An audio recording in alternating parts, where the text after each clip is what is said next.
اور غصے کے نقصانات اتنے زیادہ ہیں کہ ایک بات اگر انشاءاللہ ہم نے سمجھ لی تو مجھے لگتا ہے کہ ہم اپنے اوپر قابو پائیں گے کہ غصہ اگر دماغ میں داخل ہو جاتا ہے تو عقل نکل جاتی ہے. یعنی آپ اس کو یوں سمجھ لیجئے کہ ایک وقت میں ایک چیز رہ سکتی ہے, صحیح, عقل اتنا ہی اسپیس ہے, یا تو غصہ رہے گا یا عقل رہے گی. اسی وجہ سے دین اسلام میں غصے کو پسند نہیں کیا گیا. اور اس موقع پر جبکہ روزے میں, اچھا ہو سکتا ہے باقی 11 مہینوں میں ہم اتنا احساس نہ کر رہے ہوں, لیکن چونکہ ہم اللہ کی رضا کے لیے روزہ رکھتے ہیں, بھوک اور پیاس برداشت کرتے ہیں, سیکریفائز کرتے ہیں اپنے طور پر, تو پیارے آقا محمد مصطفیٰ صلی اللہ علیہ وسلم نے فرمایا کہ جس شخص نے روزہ رکھ کر بھی بری بات کہنا یا جھگڑا کرنا, لڑنا جھگڑنا نہیں چھوڑا, تو اللہ سبحانہ تعالیٰ کو اس کی کوئی حاجت نہیں کہ وہ بھوکا رہے یا پیاسا رہے. یعنی روزہ ڈھال ہے, اور یہ ڈھال ہم اپنے ہاتھوں سے ہی چیر دیں گے اگر ہم نے روزہ رکھ کر بھی لڑائی جھگڑا اور بری باتیں کہنا نہ چھوڑی. اور اسی لیے آپ نے واضح الفاظ میں فرمایا کہ کوئی تم سے اگر لڑے ماہ رمضان میں یا روزے کی حالت میں تو تم مت لڑو اور تم کہو میں روزے سے ہوں. یعنی ہوگا تو وہ بھی روزہ دار, لیکن اس کو صرف یہ ریئلائز کروانا کہ ہمیں روزہ پیشنس کا درس دے رہا ہے, قابو کرنے کا اپنے نفس کو درس دے رہا ہے. تو جب آپ نے بھوک برداشت کر لی, اپنے نفس کو قابو کر لیا, جب آپ نے اتنی سخت گرمی کے دن گزرے ہیں, اللہ سبحانہ تعالیٰ نے ہمت عطا کی, لوگوں نے اتنی شدید گرمی کے باوجود بھی پیاس کو بھی قابو کیا اور بھوک کو بھی قابو کیا, تو کیا غصہ اس سے زیادہ مشکل ہے قابو کرنا؟ اور یہی سبق ہمیں یہاں دیا جا رہا ہے. یہی جو بات ہے یہ ہم آگے لے کر اسی ماہ مبارک کا جو ہمارا یہ میسج ہے کہ واقعی ہمیں برداشت کرنا ہے, ایک دوسرے کی باتوں کو برداشت کرنا ہے. انشاءاللہ تعالی ہم ضرور اس پر آگے بھی عمل کرنے کی کوشش کریں گے. انبر کلام شامل کرتے ہیں. اللہم صلی علی سیدنا محمد. جی جی, اور سرکار سے حاضری کے حوالے سے ہے کہ کیا بھی عمل بات ہے, جائے انشاءاللہ تعالی. بے شک, آمین, اللہم آمین. یا مصطفیٰ عطا ہو, یا مصطفیٰ عطا ہو, پھر اذن حاضری کر لوں نظارہ آ کر لوں نظارہ آ کر, میں آپ کی گلی یا مصطفیٰ عطا ہو. ایک بار تو دکھا دو رمضان میں مدینہ, ایک بار تو دکھا دو رمضان میں مدینہ.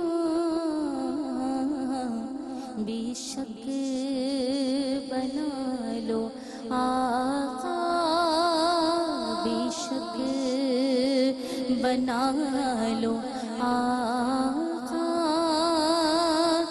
مہمان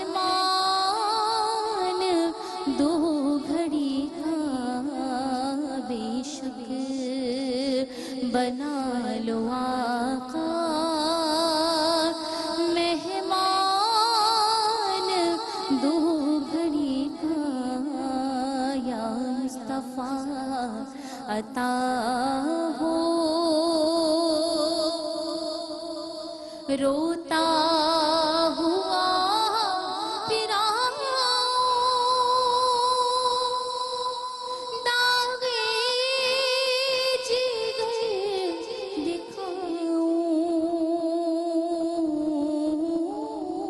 روتا ہوا پھر داغے جگر دکھاؤں,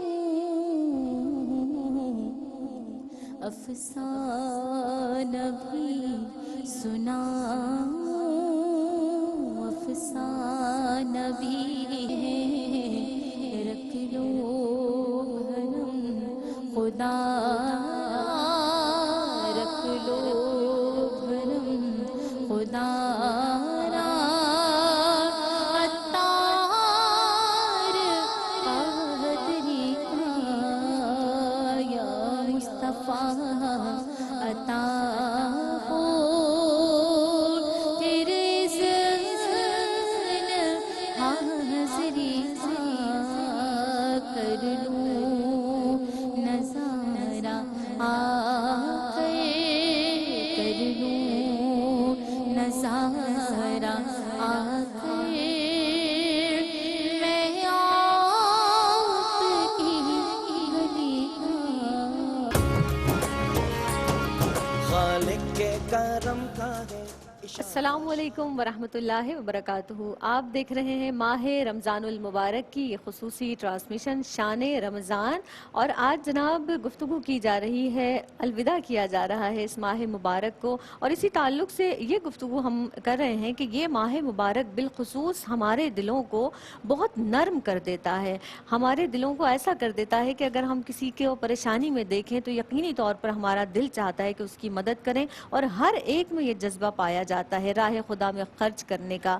جہان آپ ہمارے ساتھ موجود ہیں، میں ضرور آپ سے یہ پوچھنا چاہوں گی کہ ہم جا بجا یہ دیکھتے ہیں کہ اللہ کی راہ میں ایسے خرچ کر رہے ہوتے ہیں، دل بھی چاہتا ہے، ایک ہمدردی کا جذبہ پیدا ہوتا ہے، اس جذبے کو آگے کیسے کنٹینیو کریں؟ جزاک اللہ خیر، اعوذ باللہ من الشیطان الرجیم، بسم اللہ الرحمن الرحیم۔ آپ سب سے پہلے تو یہ دیکھیں کہ روزہ کیا چیز ہے۔ روزہ ہے امساک، یعنی کہ رک جانا۔ تو اللہ رب العزت نے سب سے پہلے تو انسان کی خود کی تربیت کی ہے نا، کہ وہ بھوک کو برداشت کر رہا ہے، وہ اپنے جتنے بھی برے اعمال ہیں ان سے امساک کر رہا ہے، وہ رک رہا ہے۔ تو اس کے بعد ہی وہ جذبہ پیدا ہوگا جب آپ کو خود احساس ہوگا اس چیز کا، بھوک کیا چیز ہے، تکلیف کیا چیز ہے، پریشانی کیا چیز ہے، اپنے پر جبر کرنا کیا چیز ہے۔ تو آپ کو اگر خود یہ احساس ہو گیا، پھر آپ کو اس کے بعد دوسروں کا احساس ہو جائے گا کہ اب دوسرا جو ہے وہ بھوک میں کس طرح فیل کرتا ہوگا، کیونکہ اور سال میں آپ اس چیز کو فیل نہیں کریں گے۔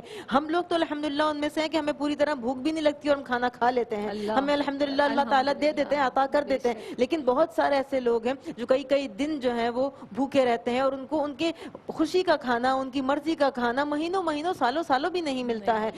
تو ہمیں اس وقت اپنی بھوک کے وقت ان لوگوں کا احساس ہوتا ہے۔ آپ یہ دیکھیں کہ نارمل ڈیز میں اتنے زیادہ لوگ افطار نہیں کرا رہے ہوں گے، کھانے نہیں کھلا رہے ہوں گے، کوئی ایسی چیز نہیں ہو رہی ہوگی، لیکن آپ رمضان میں یہ دیکھیں گے کہ کسی انسان کے بعد کچھ بھی ہے نا، وہ بیٹھ کے اگر افطار کر رہا ہے تو وہ اگلے کو ضرور پوچھ لے گا اس چیز کے لیے۔ تو یہ جذبہ ہمیں رمضان سے آتا ہے، یہ سخاوت ہم کو اس سے آتی ہے، کیونکہ رسول اللہ صلی اللہ علیہ وسلم نے فرمایا ہے کہ جیسے ہی صبح ہوتی ہے تو 2 فرشتے جو ہیں وہ زمین پر نازل ہوتے ہیں، یہ آل اوور سال کے لیے یہ چیز ہے۔ تو کیا کہتے ہیں وہ فرشتے؟ اللہم اعطی منفقا خلفا، اور دوسرا کہتا ہے اللہم اعطی ممسکا تلفا۔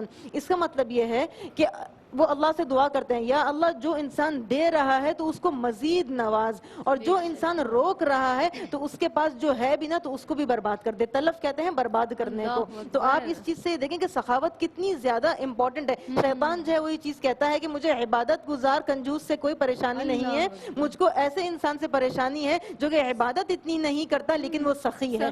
وَمَن يُوقَ شُحَّ نَفْسِهِ فَأُولَٰئِكَ هُمُ الْمُفْلِحُونَ۔ کہ آپ یہ دیکھیں کہ جو انسان اس چیز سے وقایا کرتا ہے، جو بچتا ہے اس چیز سے، شح سے، جس انسان کے اندر شح نہیں ہے اس کے اندر برداشت بھی آ گئی، قناعت بھی آ گئی، اللہ تعالیٰ کا شکر بھی آ گیا، اس کے اندر صبر بھی آ گیا، اس کے اندر لوگوں کا احساس بھی آ گیا۔ تو یہ ساری کی ساری اچھی چیزیں جو ہیں وہ اس چیز سے آ جاتی ہیں آپ کے اندر، اور یہ آپ کی تربیت جو ہے وہ جب ابھی رمضان میں ہو جائے گی تو آئندہ آنے والے پورے سال میں بھی آپ اس کی پریکٹس کر سکتے ہیں بہت اچھے انداز سے۔ اب جیسے سخاوت کی بات کی ڈاکٹر صاحبہ جہان شاہ نے، ہم یہ بھی دیکھتے ہیں کہ ایک ہمدردی کا جذبہ بھی پیدا ہو جاتا ہے۔ جیسے ابھی بات ہوئی کہ کوئی پریشان ہے تو ہم چاہتے ہیں کہ اپنی طرف سے اس کے لیے کچھ نہ کچھ ضرور کریں، تو یہ ہمدردی کا مہینہ، غمخواری کا مہینہ ہے، تو یہ جذبہ بھی ہمارے اندر پیدا ہو جاتا ہے، اور اللہ کرے کہ ہمارا یہ جذبہ آگے بھی قائم رہے۔ اس تعلق سے بھی آپ کچھ فرمائیے۔ جی، یہ چیز ہم بار بار بیان کر رہے ہیں کہ اللہ سبحانہ تعالیٰ نے انفیکٹ انسان کو پیدا ہی اس لیے کیا کہ ہم ایک دوسرے کا احساس کریں۔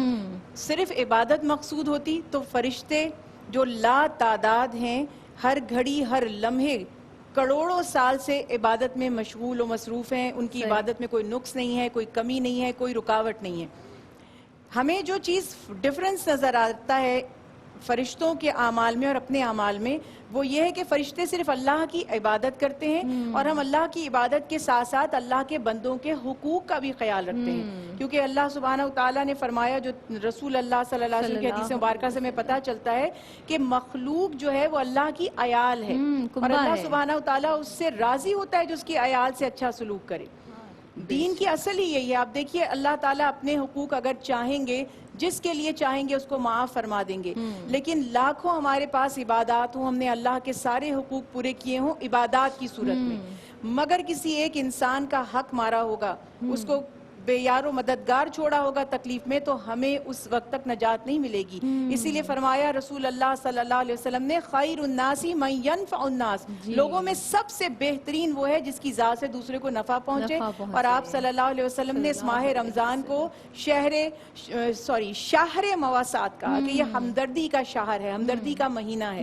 تو یہ خاص طور پر ہمیں یاد رکھنا ہے کہ مومن مومن کا بھائی ہے، نہ اس کو دکھ میں تکلیف میں بے یار و مددگار چھوڑتا ہے، اور نہ ہی اس کی برائی کرتا ہے یا اس کے لیے کوئی برا خیال دل میں لاتا ہے۔ تو یہ سب سے زیادہ اس وقت ضروری ہے کہ ہم اپنے آنے والے 11 مہینوں میں بھی، جیسے ابھی ایک دوسرے کی تکلیف کا احساس کر رہے تھے، حد الامکان جتنا جس کے بس میں ہے وہ یہ کوشش کرے۔ بلکہ میں صرف آخر میں یہ عرض کروں گی کہ اینڈ آف دا ڈے آپ جب بستر پہ جاتے ہیں تو سوچیں کہ آج میری ذات سے کس کس کو فائدہ پہنچا، آج میں نے کس کس کے لیے کیا کیا، یہ بہت اہم ہے۔ اور پھر اس کو گریجولی آپ اپنے گراف کو اوپر لائیں گے تو انشاءاللہ جب ہم اللہ کے بندوں کا خیال رکھیں گے تو اللہ تعالیٰ بھی ہم پر رحمت نازل فرمائیں گے۔ اور جس طرح سے ہوتا ہے نا کہ اگر ایک بہت ہی چھوٹی سی بھی بات ہم کریں کہ ہمارے گھر جو میڈ ہوتی ہیں، کام کرنے والی آتی ہیں، تو ہم یہ چاہتے ہیں کہ اگر افطار کا وقت ہے تو ہم خود کہتے ہیں کہ نہیں اب آپ افطار کر کے جائیے گا، پھر ہم سوچتے ہیں پتہ نہیں انہوں نے کپڑے بنائے ہیں یا نہیں، تو اپنے تئیں ہر فرد کوشش کر رہا ہوتا ہے کہ کسی کے کپڑے، کسی کے بچوں کے کپڑے عید کے بنا دیں۔ تو یہ جو غمخواری، یہ ہمدردی اللہ رب العزت سب کے دلوں میں ڈال دیتا ہے اس ماہ مبارک میں۔ اللہ کی بارگاہ میں بہت دل سے دعا کر رہی ہوں کہ یہ جذبہ سخاوت کا، ہمدردی کا ضرور آگے بھی انشاءاللہ تعالیٰ کنٹینیو ہوگا۔ اور جس طرح سے اللہ رب العزت کی بارگاہ سے ہم دعا کرتے ہیں پروردگار عالم کی بارگاہ میں، تو آج خاص طور پر یہ دعا ضرور کروں گی کہ جس طرح سے ہم نے اس ماہ مبارک میں یہاں پر بیٹھ کر گفتگو کی اور کچھ سیکھا، اللہ کی بارگاہ میں دعا کر رہے ہیں کہ کوئی بات ایسی گراں گزری ہو کسی کے بھی دل پر تو ہم معافی کے طلبگار ہیں۔ جو یہاں پر آئے بہت اچھا وقت گزرا ہے، انشاءاللہ اللہ نے چاہا تو کل بھی آپ کی خدمت میں حاضر ہوں گے۔ بہت شکریہ ادا کر رہے ہیں آپ دونوں کا۔ امبر آپ تشریف لائی ہیں، آپ کا بھی بہت بہت شکریہ۔ کوئی ایسا کلام جو آج کے مناسبت سے الوداع کے تعلق سے ہو فرمائے گا میری جانب سے، فی امان اللہ۔ قلب عاشق ہے اب پارا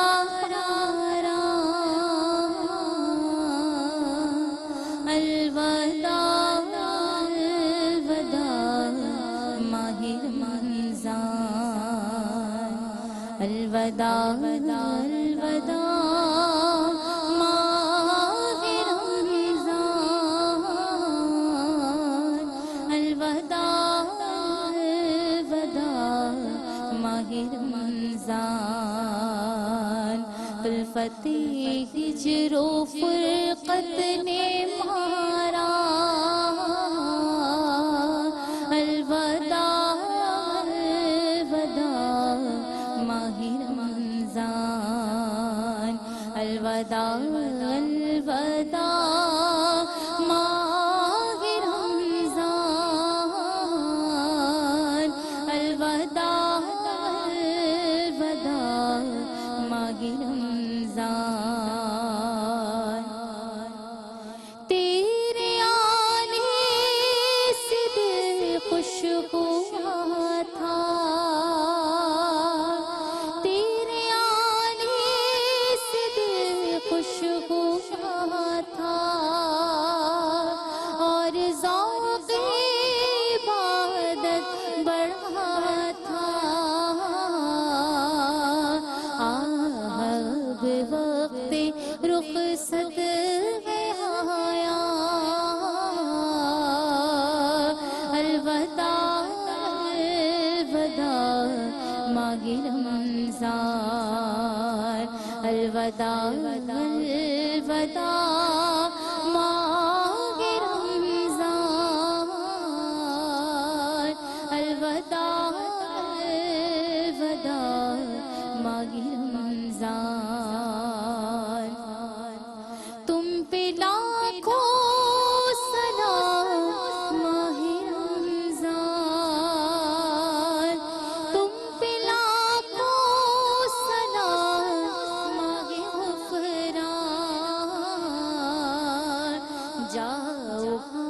حافظ خدا اب تمہارا،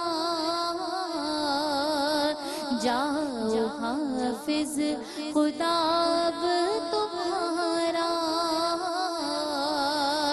الوداع الوداع ماہ رمضان، الوداع الوداع ماہ رمضان، الوداع الوداع ماہ رمضان،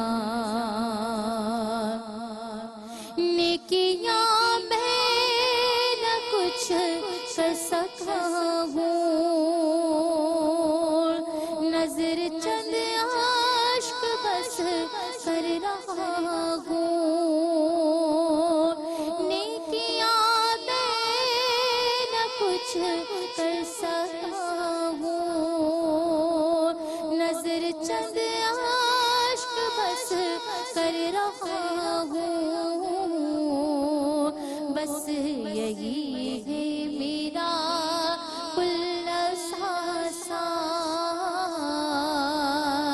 بس یہی ہے میرا کل ساسا،